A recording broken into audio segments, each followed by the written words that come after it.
ये क्वेश्चन है rate analysis का। रेट एनालिसिस क्वेश्चन में सबसे पहला चीज़ होता है क्वांटिटी। अगर किसी क्वेश्चन में क्वांटिटी नहीं दिया है तो खुद एज्यूम कर सकते हैं 100, 10, ज़्यादातर क्वेश्चन में ऐसे रहते हैं। क्वांटिटी के बाद सबसे पहला चीज़ होता है ड्राई वॉल्यूम। अगर ड्राई वॉल्यूम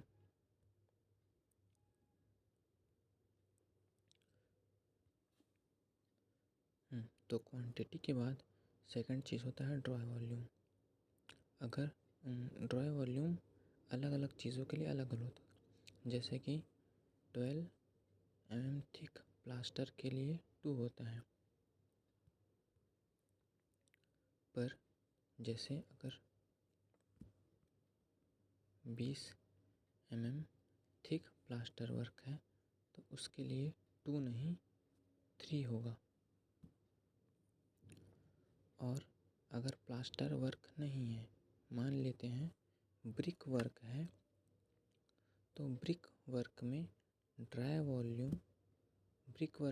वॉल्यूम निकालने के लिए 0.3 से मल्टीप्लाई करते हैं क्वांटिटी को।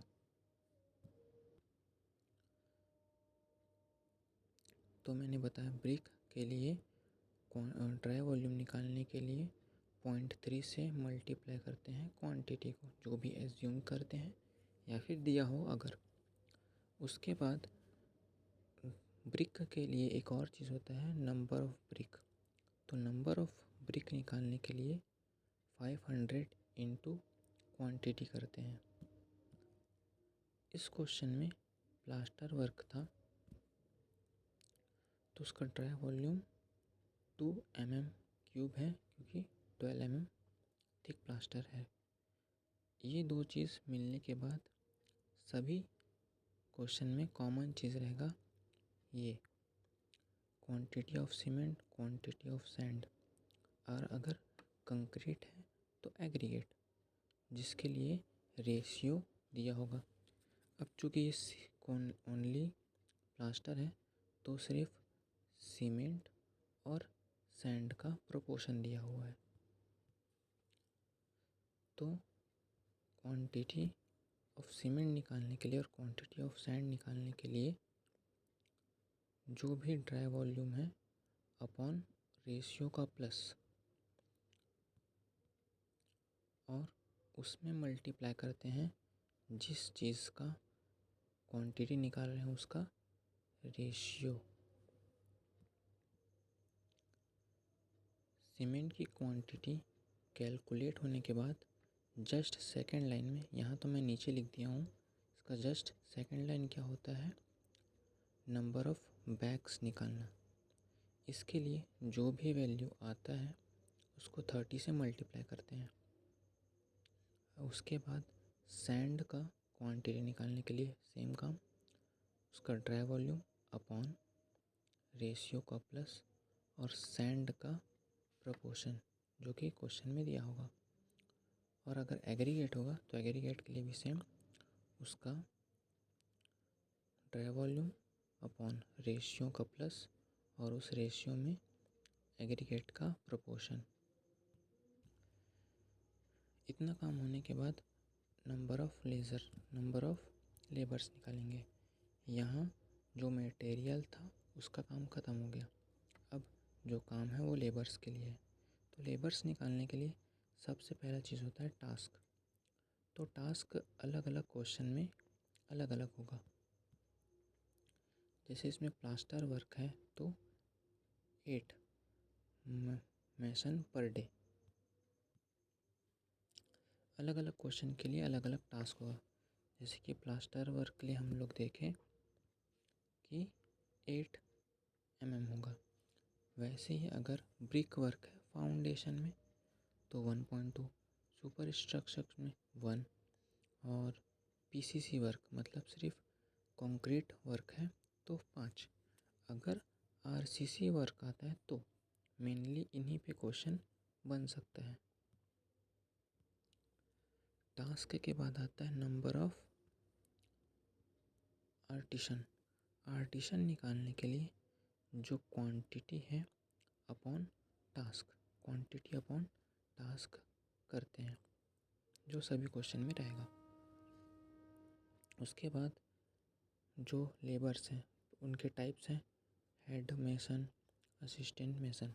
तो इन दोनों के लिए जो भी वैल्यू आता है उसका 1 मतलब 4 से डिवाइड करने पे क्या आता है हेड मेसन, और जो भी नंबर ऑफ स्टेशन आता है उसको 3/4 मतलब इंटू करने से असिस्टेंट मेसन आता है।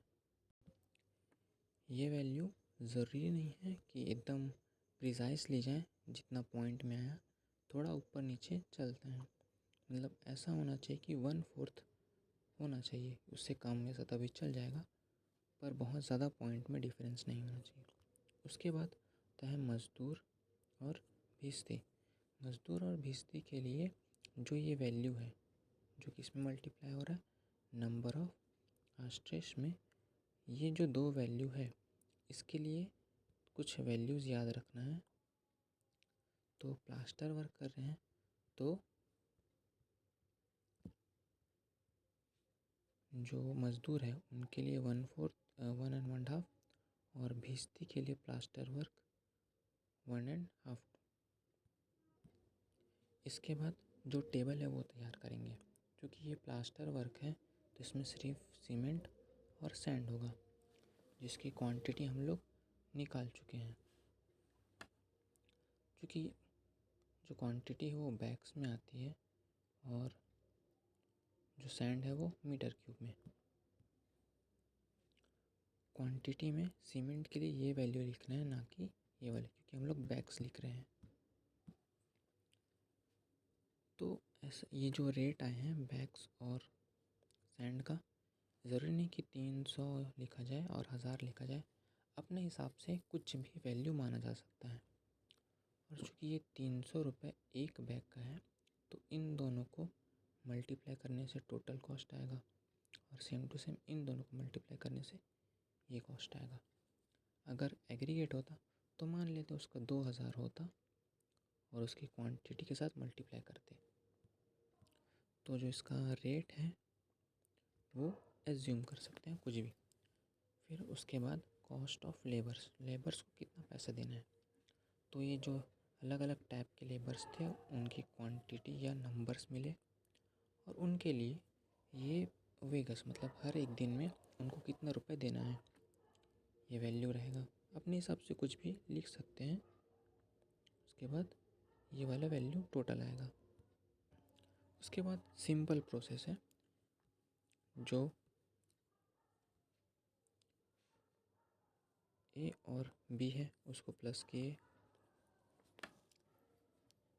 फिर वाटर चार्ज जो हम लोग का सी मिला, सी का 1 and 1/2 मतलब जो इसको मल्टीप्लाई करना है 1 and 1/2 से। उसके बाद टीपी चार्ज, ये टीपी चार्ज कुछ भी ले सकते हैं, 100 200 300 350 कुछ भी ले सकते हैं। टोटल एक्सपेंसेस मतलब सी डी और ई, जो हम लोग का पहले जो वैल्यू आया हुआ था सी डी और ई, इनको प्लस करेंगे। फिर ओवरहेड चार्ज इस वैल्यू का 10%, इस वैल्यू का 10% ये, और इन दोनों को प्लस करने से मिलेगा ये टोटल कॉस्ट। और लास्ट जो क्वेश्चन जो प्रोसेस है वो है टोटल कॉस्ट अपॉन क्वांटिटी। बस क्वेश्चन ख़त्म।